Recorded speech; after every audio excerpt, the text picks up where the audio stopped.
Terus saya mengikat tangan kaki pakai tali rapia, lalu saya ikat lehernya.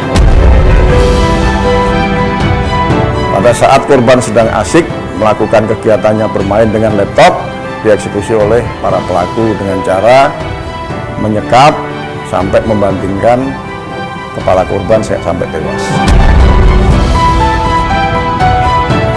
Amin mati, anakku cucuku mati juga, ada suamiku mati juga, kasih sayang ini Pak.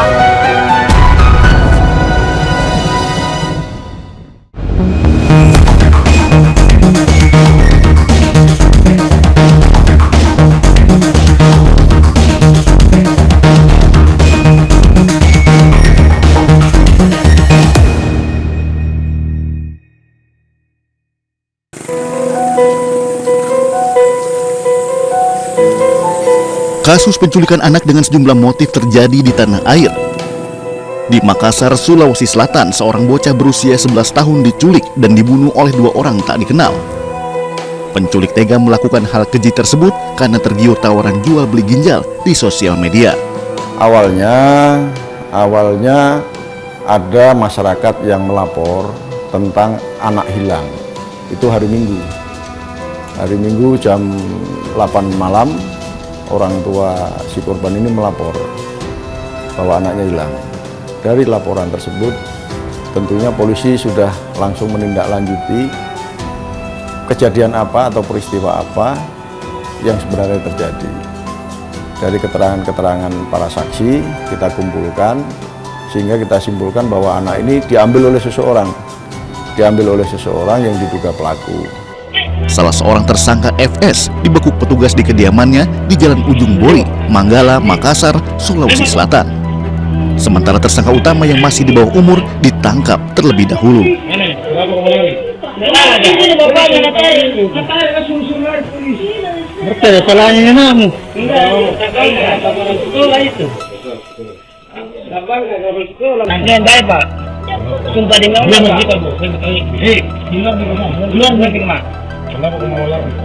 Terlihat dari mana? Dari CCTV. CCTV yang saya sampaikan tadi membantu banyak tugas kepolisian. Dari CCTV kita pelajari, kita analisa siapa kira-kira yang membawa si korban ini. Ternyata kita simpulkan bahwa itu adalah si pelaku A. Dari analisa tersebut kita lakukan penangkapan terhadap A dan kita lakukan interogasi, ternyata benar bahwa yang bersangkutan telah melakukan penculikan dan akhirnya melakukan pembunuhan. Kepada FS, petugas menanyakan keberadaan jenazah DW yang diketahui saat itu sudah dibuang oleh kedua tersangka. Dibawa ke mana? Dibawa Menceloi. Mencel 3 kok.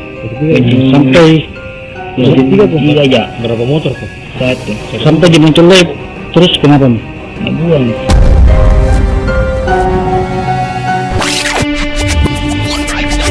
Gimana, Sal? Aku takut, Sal. Tidak usah takut. Kita buang kemana nih, Sal? Kita buang ke sungai Nipah-Nipah. Yakin di sana sepi, Sal? Di sana sepi, nggak ada orang. Makanya buruan. Nggak akan ketahuan, Sal. Nggak akan ketahuan. Udah nggak usah takut, tenang. Kita naik motor. Kita naik motor. Taruh depan ya. Taruh depan. Ayo cepat. Biar aku yang bawa. Kamu bawa motor. Kamu bantu tahan ya.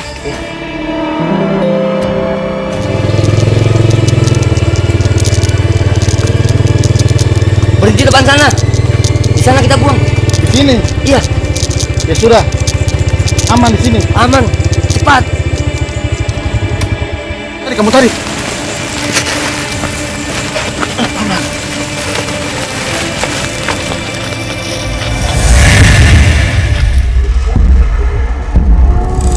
Usai jenazah korban ditemukan, petugas membawanya ke Rumah Sakit Bayangkara Polri Makassar untuk dilakukan tindakan otopsi. Kondisi jenazah membusuk ya, jadi kita tidak bisa menjelaskan dengan pasti. Tapi yang pasti luka-luka memar ataupun luka lecet itu ditemukan pada saat dia masih hidup. Artinya itu bisa dikatakan sebagai tanda intravital. Kan terjadi waktu dia sudah mati kemudian dibenturkan. Di mana saja, dokter? Dari sekitar kepala dan leher. Gitu, dari perlukaan benda tumpul tersebut.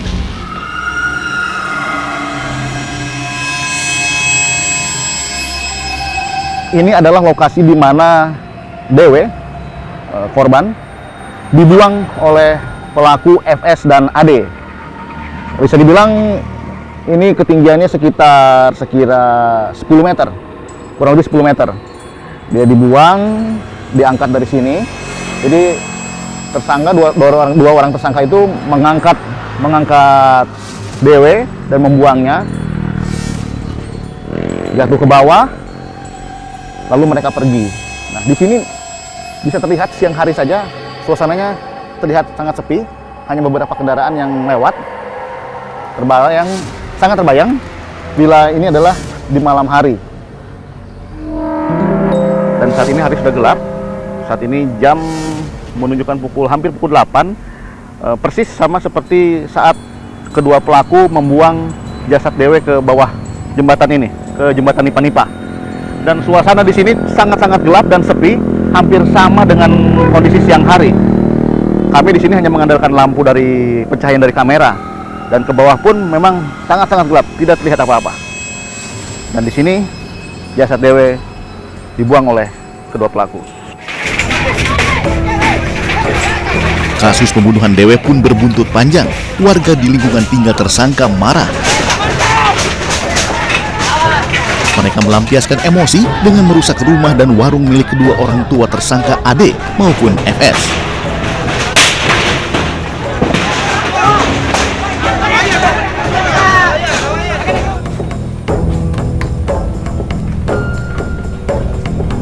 Pemirsa, ini adalah rumah dari tersangka AD, di mana di lokasi inilah korban DW dihabiskan nyawanya, dibunuh oleh kedua tersangka. Di sini rumah terlihat berantakan sekali karena beberapa hari lalu dihancurkan warga yang geram dengan perilaku AD. Menurut warga, AD itu di sini hanya tidur, sementara ibu bapaknya, orang tuanya tidur di sebuah toko yang juga sudah dihancurkan oleh warga. Nah, ini adalah kamar mandi. Di kamar mandi ini, menurut pengakuan AD, DW disiram air untuk memastikan bahwa memang AD ini sudah tak bernyawa.